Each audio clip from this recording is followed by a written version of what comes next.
Κακά τα ψέματα, η ολοκλήρωση του μνημονίου στις 20 Αυγούστου συνιστά μια τομή στην πολιτική αλλά και κοινωνική ζωή της χώρας σε σχέση με αυτό το οποίο ζήσαμε τα προηγούμενα 8 χρόνια. Αυτό λοιπόν το οποίο είναι το κρίσιμο για την αμέσως επόμενη φάση, και βεβαίως εδώ σημασία έχει και η λέξη αμέσως, δηλαδή δεν υπάρχει καιρός για χάσιμο, είναι ακριβώς να σχεδιάσουμε την αναπτυξιακή προοπτική της χώρας με έναν τέτοιο τρόπο που αυτή τη φορά η ανάπτυξη θα είναι διατηρήσιμη και βιώσιμη. Δεν θα επαναλάβουμε δηλαδή τα λάθη του παρελθόντος, δεν θα επιστρέψουμε σε πρακτικές και πολιτικές οι οποίες πλήγωσαν την ελληνική κοινωνία αλλά και υπονόμευσαν την προοπτική της ελληνικής οικονομίας.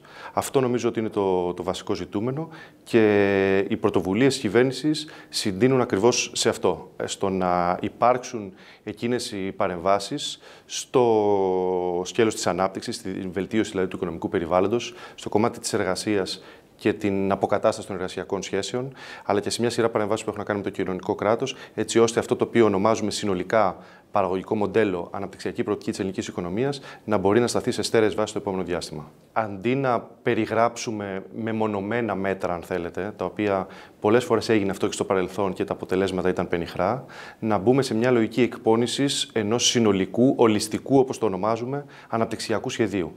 Της αναπτυξιακής στρατηγικής, εθνικής αναπτυξιακής στρατηγικής, την οποία παρουσιάσαμε μάλιστα πρόσφατα, όπως γνωρίζετε, και στο Eurogroup και έγινε δεκτή και με πολύ θετικά σχόλια. Ο στόχος αυτής της δουλειάς είναι ακριβώς το να μπορέσουμε να παρουσιάσουμε ένα ολιστικό σχέδιο, το οποίο θα περιλαμβάνει μέτρα βελτίωσης του οικονομικού περιβάλλοντος, όπως για παράδειγμα η απλοποίηση των διαδικασιών σύστασης και αδειοδότησης επιχειρήσεων, σημαντικές παρεμβάσεις και μεταρρυθμίσεις πολύ ουσιαστικές, οι οποίες εκκρεμούν εδώ και πάρα πολλά χρόνια, όπως είναι οι παρεμβάσεις στο χωροταξικό πλαίσιο, όπως είναι οι παρεμβάσεις στη δικαιοσύνη για την επιτάχυνση των διαδικασιών απονομής της δικαιοσύνης, αλλά βεβαίως και σημαντικές, αν θέλετε, δράσεις, προγράμματα για την αξιοποίηση όλων των χρηματοδοτικών δυνατοτήτων που έχουμε στη διάθεσή μας, αλλά και των νέων που θα προκύψουν το αμέσως επόμενο διάστημα. Υπάρχει λοιπόν ένα συνολικό, θα έλεγα, σχέδιο το οποίο ήδη έχει παρουσιαστεί, συζητήθηκε και στην Ελληνική Βουλή πολύ πρόσφατα, το οποίο μάλιστα έχει και την εξής καινοτομία σε σχέση με ό,τι συνέβαινε στο παρελθόν. Περιλαμβάνει και μετρήσιμους στόχους, αλλά περιλαμβάνει και λίστα συγκεκριμένων δράσεων ανά Υπουργείο, οι οποίες συνιστούν και μία δέσμευση της ελληνικής κυβέρνησης προς την ελληνική κοινωνία, προς τους παράγοντες της ελληνικής οικονομίας, για το τι μελιγενέστε την επόμενη μέρα. Δεν θέλουμε να υπάρχουν εκπλήξεις. Δεν θέλουμε να νιώσει ο κόσμος ότι την επόμενη μέρα μεταβαίνουμε σε ένα κενό. Θέλουμε να υπάρχει αυτή η συνέχεια, θέλουμε να υπάρχει μια διαδικασία, αν θέλετε, μετάβασης, ομαλή, η οποία θα περιγραφεί με όσο πιο ευκρινή τρόπο γίνεται. Νομίζω ότι οι ευρωεκλογές του 2019 είναι ενδεχομένως οι πιο κρίσιμες που έχουν διεξαχθεί ποτέ στην Ευρώπη.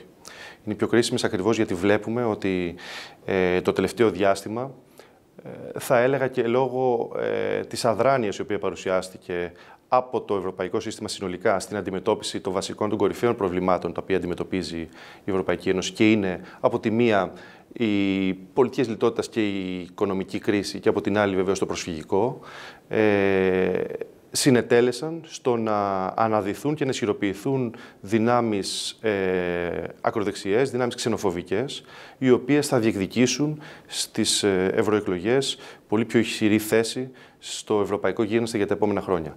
Με αυτή την έννοια είναι πάρα πολύ σημαντικό, κατά τη γνώμη μου, να συγκροτηθεί ένα πλατή προοδευτικό μέτωπο, το οποίο θα προτάξει την ανάγκη η Ευρώπη να αποκτήσει ξανά μια σοβαρή αναπτυξιακή πολιτική, η Ευρώπη να είναι και πάλι όπως ήταν στο παρελθόν και όπως αποτέλεσε και ιδρυτική, αν θέλετε, αξία της Ευρώπης, η έννοια της αλληλεγγύης, και άρα αυτό να μετουσιωθεί και σε πολιτική στο προσφυγικό και της συνεργασίας και της συνοχής μεταξύ των κρατών μελών.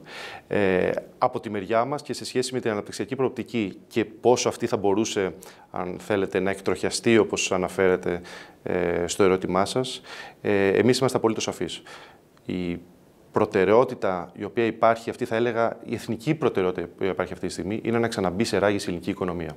Και δεν υπάρχει καμία περίπτωση και καμία δυνατότητα να εκτραπεί αυτή η πορεία από κανέναν. Γι' αυτό μάλιστα θεωρούμε ότι και το συνεχές αίτημα το οποίο τίθεται από τη μεριά της αντιπολίτευσης για πρόωρες εκλογές, νομίζουμε ότι το υπονομεύει αυτή την προσπάθεια. Οι Ευρωπαίοι παράγοντες, όλα τα ευρωπαϊκά και παγκόσμια μίντια, εσείς το γνωρίζετε πάρα πολύ καλά, μιας και τα παρακολουθείτε πάρα πολύ στενά, αμέσως μετά το Eurogroup της 21ης Ιουνίου, είπαν περίπου τα ίδια. Είπαν δηλαδή περίπου ότι η Ελλάδα αφήνει πίσω της αυτήν την μνημονιακή περίοδο των 8 ετών, κλείνει το πρόγραμμα. Τα μέτρα για το χρέος τα οποία αποφασίστηκαν δίνουν δυνατότητα βιωσιμότητας σε μεσοπρόθεσμο τουλάχιστον ορίζοντα. Δημιουργείται δηλαδή ένας σοβαρός ανοιχτός διάδρομος 15 ετών μέχρι το 2033 τουλάχιστον, που η Ελλάδα μπορεί να εξυπηρετήσει με άνεση τις δανειακές της υποχρεώσεις. Άρα υπάρχουν οι βασικές, αν θέλετε, δομικές προϋποθέσεις για να μιλήσουμε για την αναπτυξιακή προοπτική της χώρας. Είναι πολύ μεγάλο στοίχημα, αν θέλετε, συνολικά, εγώ θα έλεγα, και για το πολιτικό σύστημα, αλλά και για την ελληνική οικονομία, να αξιοποιήσει αυτή την έξοδο από τα μνημόνια με θετικό τρόπο και να μπορέσει να θέσει στέρεες βάσεις για την ανάπτυξη της χώρας. Και αυτό βεβαίως απαιτεί και συνενέσεις, απαιτεί και μια λογική συμφωνίας ευρύτερης δυνατής στα βασικά. Δυστυχώς δεν βλέπουμε αυτή τη διάθεση από την αντιπολίτευση. Η ελληνική κυβέρνηση θα πάρει πρωτοβουλίες σε το επόμενο διάστημα για να δημιουργήσει όσο δυνατόν ευρύτερες κοινωνικές αλλά και πολιτικές συνενέσεις.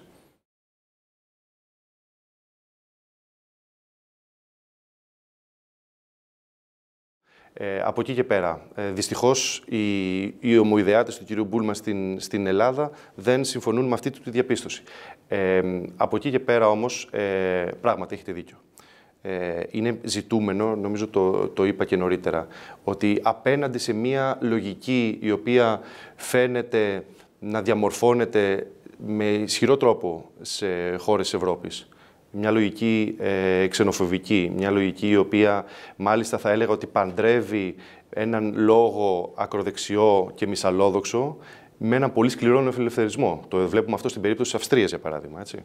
Λοιπόν, απέναντι σε αυτό χρειάζεται να δημιουργηθεί ένα ευρύ προοδευτικό μέτωπο. Ένα ευρύ προοδευτικό μέτωπο το οποίο πολύ σωστά αναφέρεται, το είδαμε στην περίπτωση της Πορτογαλίας. Είναι μάλλον το πιο πετυχημένο παράδειγμα. Είναι λοιπόν βασικό στοίχημα για την επόμενη μέρα κατά πόσο θα μπορέσουμε και στην Ελλάδα να διαμορφώσουμε αντίστοιχους συσχετισμούς. Κοιτάξτε να δείτε, και πηγαίνοντας και προς εκλογές για το 2019, συγκρούνται διαφορετικά πολιτικά σχέδια και εκεί πρέπει όλες οι πολιτικές δυνάμεις να τοποθετηθούν. Είναι οι πολιτικές δυνάμεις της σοσιαλδημοκρατίας, λεγόμενης κεντροαριστεράς, σύμφωνες με τη λογική του κ. Μητσοτάκη που μιλάει για επιπλέον λιτότητα, μιλάει για απολύσεις στο δημόσιο, μιλάει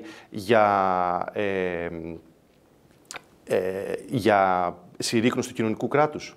Χώρα η οποία θα είναι αυτό που ήταν στην αρχή της κρίσης, το μαύρο πρόβατο της Ευρώπης, χώρα παρείας, ή μια χώρα η οποία λύνοντας και σημαντικά διπλωματικά ζητήματα, όπως είναι η πρόσφατη συμφωνία με την ΦΥΡΟΜ, αποκτά πρωταγωνιστικό ρόλο στην ευρύτερη περιοχή. Αυτά είναι τα διλήμματα τα οποία θα κληθούν να απαντήσουν όλες οι πολιτικές δυνάμεις και θα πρέπει να τοποθετηθούν με παρησία και ευθύτητα απέναντι σε αυτά.